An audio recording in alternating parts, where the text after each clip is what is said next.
Anyways. Now I wish Forrest had stayed. If he was like, that first hit got me. I was out then. That second one, you told me I don't even remember it happening, so I know I was out. And the third one, maybe it doesn't look good on camera, but that's all it took. Well, if you look, he hit him right on the button. Oh, it totally did. Right. And the first two were devastating. I was amazed the fight lasted as long as it did after those first two. Well, but Silva looked so at ease. It looked like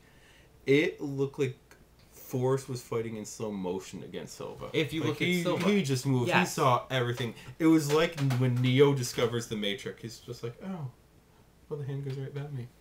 Oh, and I can catch it. And I can just push you, and you will be defeated. It was like Neo discovering that he is the one. He is. I'm not. I honestly think people will say that Fedor is the best fighter in the world, and for the longest time, I believe that.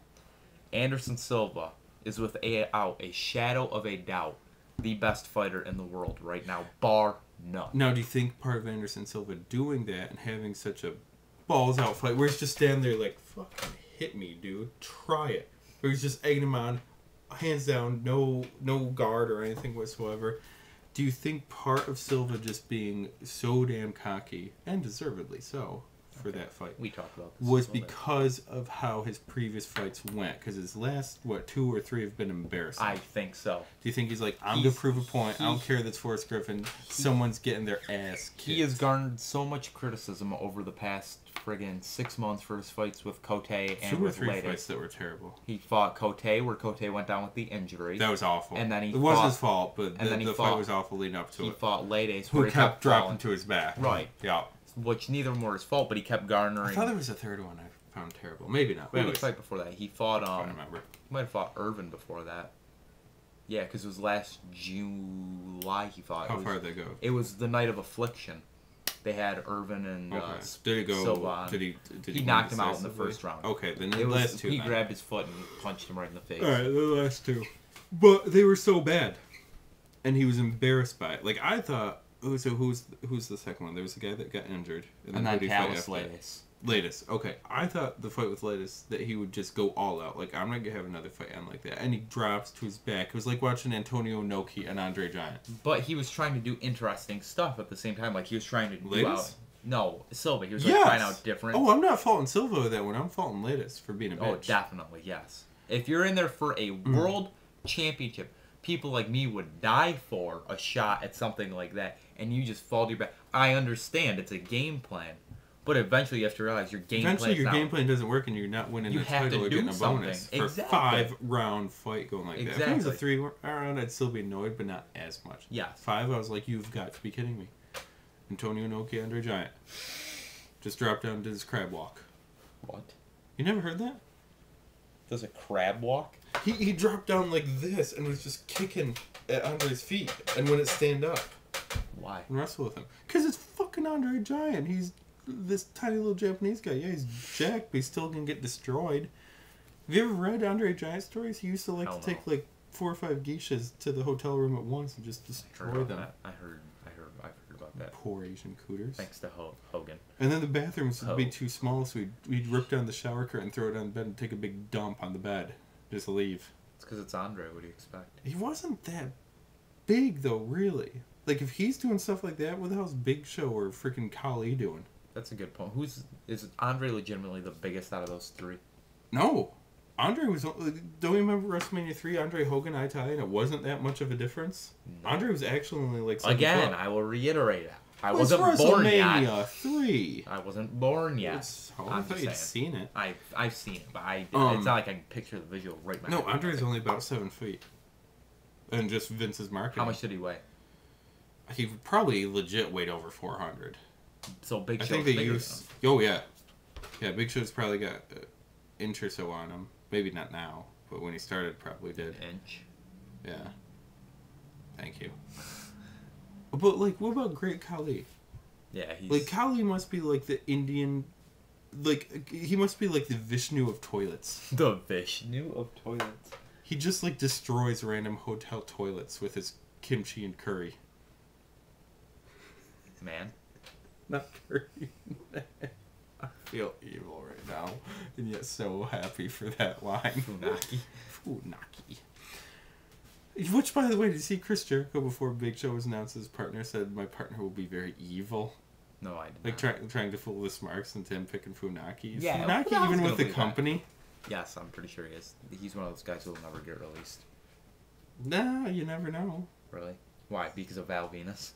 Yeah, that surprised me. Superstar Billy Graham released from his freaking Legends deal. Scotty Too Hottie. Scotty Too Hottie. It's like he destroyed his kidney for you. Speaking of which, would you like Give him $10,000 a month. would you like to show him the Superstar Billy Graham Hall of Fame ring? Oh, that's not a Hall of Fame ring. That's a Blackest Night ring I don't know if for that the is. Black Lanterns. Oh, okay. See, the Green Lantern. I would like to discuss this with you. All right. Heard So- that. Wait. Before you go on any further, heard that Seth Rogen's playing the Green Lantern. Is this No, true? Seth Rogen's playing Green Hornet. What's the difference here? A very big difference. Green Hornet is like... How can I describe it? First off, Okay. Seth Rogen's my favorite actor. Just to Is clarify. Funny People any good? I haven't bothered with it. I watched it. I liked it. It's kind of slow, funny at parts. I wouldn't waste $6 on it. Catch it on your illegal websites. Yeah. Yeah, I think Jon Stewart summed it up best. He's like, the new movie, which we've seen before, Dumpy Jew Gets Hot Girlfriend. It's like, yeah. It's true. All right. So Seth Rogen will play Green Hornet. I believe he's writing the movie as well. I don't think he's directing it, but who knows. So Green Hornet was what they used to have in the 30s, 40s or so. When you went to the movie theater for the entire day, okay, you'd have like your movie, your news, your cartoon, and what they also had there were called the serials. Right. Okay, so you'd watch like The Shadow, or there were Batman ones, there were Superman ones, there was Flash Gordon, there was all sorts of characters that it would be like the end of the episode would be like Flash Gordon like hanging from a cliff about to fall into a pit in the middle of And then it's space. like, join be us. like, come next week, and you'd go next week because you want to know if Flash Gordon lived. So Green Hornet kind of came out of that idea, and kind of Batman. It's like he's a millionaire that has this his chauffeur driver that happens to be like a ninja, and they drive around in a cool car and they solve crimes, and he's got a mask on. He's got like a mask, trench coat, hat, looks all Okay. pimp. So that is Dr. who. Ken. Not like Dr. Ken, for love of God. If Dr. Ken is ever on my TV screen again, I will shoot him and him. Don't go and see the goods. Don't want to. Had no desire to see it. It looks awful. I will see The Hangover at some point. Me too. But I haven't cared to go see it yet. Green Lantern, who will be played by Ryan Reynolds in the movie. Okay. The story of Green Lantern is he's a pilot. He like follows a distress call or whatever. Alien ship, aliens dying, hands him this ring. With this you will have power. Then he finds out space is divided up into different sectors which have their own policemen, the Green Lanterns. And when one dies, the ring gets passed on to someone else. It finds someone worthy of spirit to hold that ring. Oh, okay. Okay. So it runs on willpower. If you are strong enough, you can form anything you want with this ring. If you're a weak person, ring doesn't work. So suddenly, last couple of years, people are like, why green? Why not other colors? So we'll take Green Lantern's number one bad guy, Sinestro. He gets a yellow power ring. Okay, runs on fear. Then we're gonna do red, rage. We're gonna do blue for hope. We're gonna do like all these different colors. Not a bad idea. Then we're gonna have a big rainbow power ring war. All the different sides can't get Power along. Rangers. Also, the black ones come in. What's black? Death. Ooh. This goes to all the superheroes and supervillains that they've killed off for the last couple decades, and they're bringing them all back with these power rings and killing other heroes. How do you feel about this? It's been badass. The first one, it seemed like the power levels increased 0.1% or 0.01% with each death. I was like, well, that's weird. Each lantern, which there's already a couple hundred of them, it looks like, and thousands, eventually. I was like, that looks like each lantern would have to kill 10,000 people